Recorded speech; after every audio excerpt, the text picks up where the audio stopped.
Well, Tony, welcome back to Blunder Park. It's always a pleasure to have a legend like yourself back here. You were just telling me you just went round the back of the pontoon to look at the mural of yourself, which you'd never seen. What was that like, seeing that? Interesting. Interesting.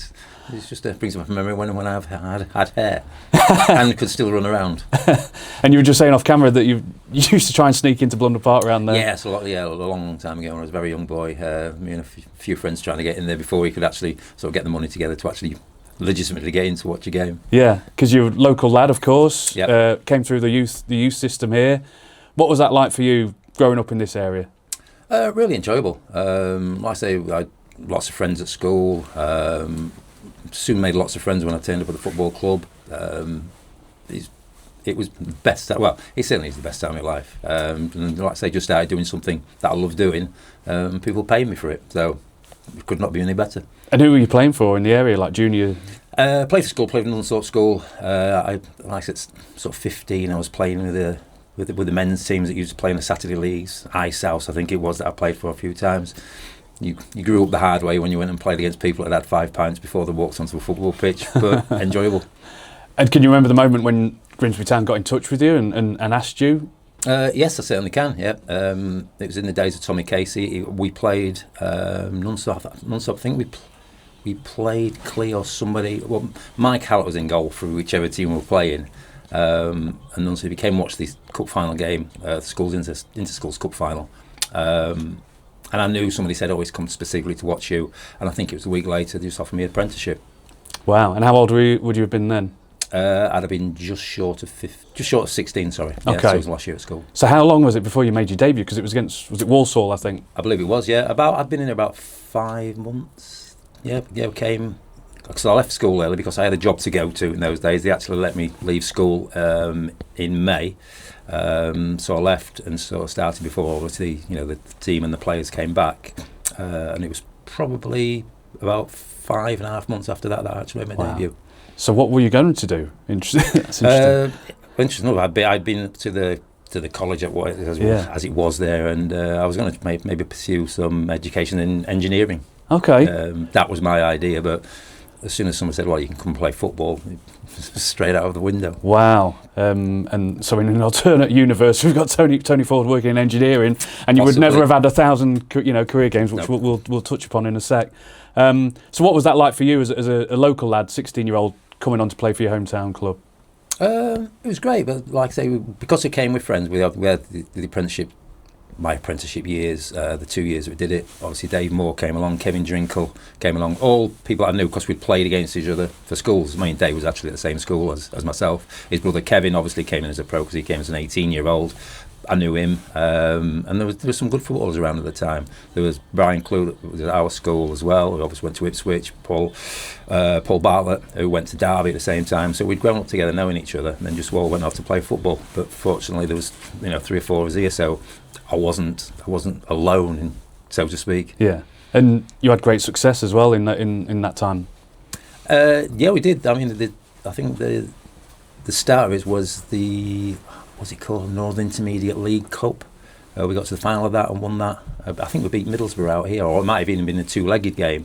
But we beat Middlesbrough, and I think there was about 5 players in that side. Sort of went and made the debuts for the first team the year after. And when you got in that first team, sort of like late 70s, early 80s, I mean, some of the teammates you played with are town legends such as yourself. Oh yeah, I've played with some excellent players here in my 2 spells. Obviously, Kevin Drinkle went on fantastic success, but I played with people like Trevor Wymark, Clive Mendonca. I mean, there have been some absolutely wonderful players here, like Joe Waters, Mickey Brolly. Can go all through those. There were so many, probably too many to really keep talking about. And that double promotion, sort of late 70s, early 80s, was just capped off what was a fantastic squad that what the Mariners had at the time. Yeah, it was, and like I say, it was so connected to the people, the supporters, because there were still so many local people, local boys. Well, we tended to men about then. So many locals in that side. Like I say, so you really had that connection with everybody that was watching. So whenever you're around about town, every conversation was football. So on a Saturday night, if you're out in Cleethorpes or whatever, it was you were just talking about football, I guess. Yeah, people came up to you. Yeah, no, even if you had the odd bad game, most people were all right. You'd come across the odd one who you could never please, but that's just football. That's the way it is. But yeah, it just kept the town alive. What was George Kerr like to play for? Excellent, it was great. It was something that, you can only sort of compare him to everyone when you're looking back. And looking back, he had a unique style. He just wanted you to go out and express yourself. And he understood that you were going to have some difficult games and that you're going to be dropped. And he'd tell you, and he was really straightforward with it, and I like that. But I think we lost 4-0 or something at Reading, being in the next day and stuff. And he said, "No, that's what happens. Come in." I think we came in and we went down the front and had a cup of coffee, and that was it. Yeah. That was the. And then another time, I think we beat somebody 1-0, and it was completely the opposite. We thought, it'll be all right, day off and that tomorrow, but it was just completely opposite. It wasn't good enough. Right, you're in tomorrow. We're doing this. We have got to be better. So you never really knew what the reaction was going to be. Yeah, legendary manager. It was 11 years, wasn't it? The first spell, 75 to 86, and then you moved to Stoke, West Brom. Was that a bit of a wrench then, leaving first time round? Leaving Grimsby, it was, yeah. It was difficult. I probably wasn't enjoying it so much under Mick Lyons. Like a lot of players that that come through, he came with a different style of football. At the time, you think, it's awful, but you have to look back and admire him because that's what he wanted to do. But he didn't have the players that were here to do what he wanted to do. So a lot of us did sort of move on just over those few years. And it was sad leaving, but again, it was a great experience because I walked in a Stoke dressing room and made some tremendous friends in the Stoke dressing room. It's another wonderful dressing room. And that would have been the old Victoria. It was the old Victoria ground. Yes, yeah. And then you came back. You came back to Blunder Park, 91. Yep. Alan Buckley. That's right. Obviously, it was your hometown club anyway, so that must have been a big factor for you anyway. Yeah, it was, and I think the catalyst of it was about I came back to play in a testimonial for John Fraser when we played against Sheffield United, and I had quite a decent game, and straight away after the game, Alan, he said to me, "How are you getting on at West Brom?" I said, "I'm not happy." I said, "I'm playing here, but I'm not happy." And I think it was a good few months after that he made a move and said, would you come back here? I said, gladly. So I think I got training one Wednesday night, and I was training on the Thursday and Friday, and happy to be back. And again, this is in what is now the Championship, I guess, in the second tier of football. Yeah. And again, you're linking up two different generations almost, aren't you, really? With the team in the 70s and 80s and then this Alan Buckley side. Yeah, and like I say, Alan just repeated what we'd done, sort of 10 years or so earlier.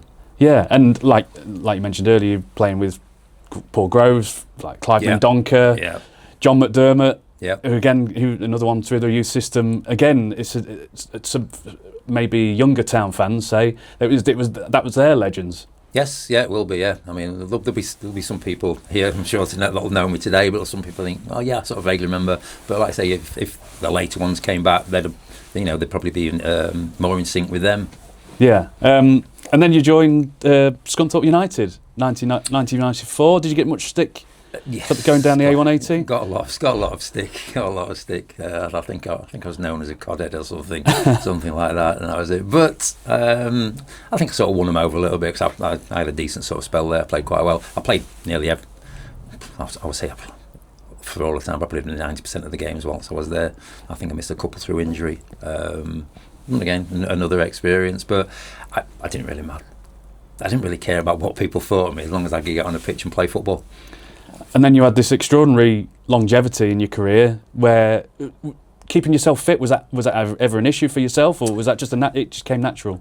I think to an extent I was naturally fit. I think my true basis of fitness actually came from my apprenticeship with Tommy Casey, when it was all about running. I mean, you would come back, it's completely different the way people train now, but you would come back in the first two weeks of the season, you would just run and run and run, and it was so hard, it was absolutely punishing when you look back at it, but it's what gave me the foundation to go on and stay fit. And without that, I certainly wouldn't have played as many games as I did. But I was fortunate not to pick up injuries. To be honest, I think the longest one out was when I was at West Brom, and I actually tore a hamstring. I think it was about 5.5, 6 weeks I was out. Okay, and that's the longest I've missed. I missed the odd game here and there with ankle injuries and stuff like that, but that was the longest period. I mean, over just worst period of that time as well. Just could not handle being injured. Over 1,000 games, and there's only one of 5, I think, outfield players in the English game. Yeah, it's an incredible achievement, Tony. Really, when you look back. It is, but it's not something you set out to do. I mean, and all those that have gone past 1,000, they've just loved playing football, like myself. I mean, Graham Alexander, I played with him at Scunthorpe, and he just loved playing football. He loved playing 5-a-side, he loved playing 2-a-side.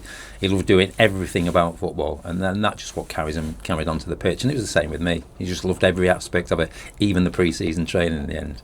So when you retired from professional football, did you carry on playing in any other form at all? No. I finished when I went from Rochdale as player, assistant manager, coach, whatever. And then I went to Barnsley, and there was such a big squad there that I thought it wouldn't be right for me to try and carry on my playing career now, because it was, like I say, there were 2 divisions in front of us, and there's 44 staff, and some of them had played in the Premier League or whatever it was called then. So he thought it wouldn't be right to carry on. So I stopped then, and then once I'd stopped at that age for about 3 months, I was never going to get fitness back to carry on playing. So that move to Barnsley more or less signalled the end of the career. Yeah, and you mentioned Rochdale, your assistant to Alan. Reunited with Alan? Yeah. My first spell at Rochdale was with Steve Parkin. Yeah. Obviously now at Wrexham, and then I'm trying to think who it was, but Alan got the job there, and I lived local. I spoke to him, and then I went with the assistant to Alan. Then and it was quite a good time. I feel a little bit sorry for Alan, because they never had the money really to get the talent that he wanted to play the way he wanted, and he tried. He tried so hard. He wasn't really patient with them, but it just wasn't quite there. Like I say, that's one reason why I didn't last so long. Plus, I see, the travelling backwards and forwards, because I don't think he was never going to move to Rochdale, so it was hard that. But it just didn't quite have the quality of player he needed, and there wasn't the opportunity to go and get that quality of player. And spot of scouting, is that right? After I did a little bit for Grimsby for a couple of years, and I think it ended in about 2009, something like that. Yeah. And since then, I've not had any connection with football other than watching it. But it's nice to come back and see family and friends who's still in the area. Yes, it is always nice to come back. Yeah, but you always come back thinking, see, really, they like the way when you saw them, 20 years ago or whatever like that, and things change. But it's always come back, and the memories are great. And that's what you do. You talk over the memories, the good times. Absolutely. Well, it's great to see you back, Tony, and you're an absolute legend there, and hope you made us feel very welcome today. Well, thanks for the invite. Thank you. Yep.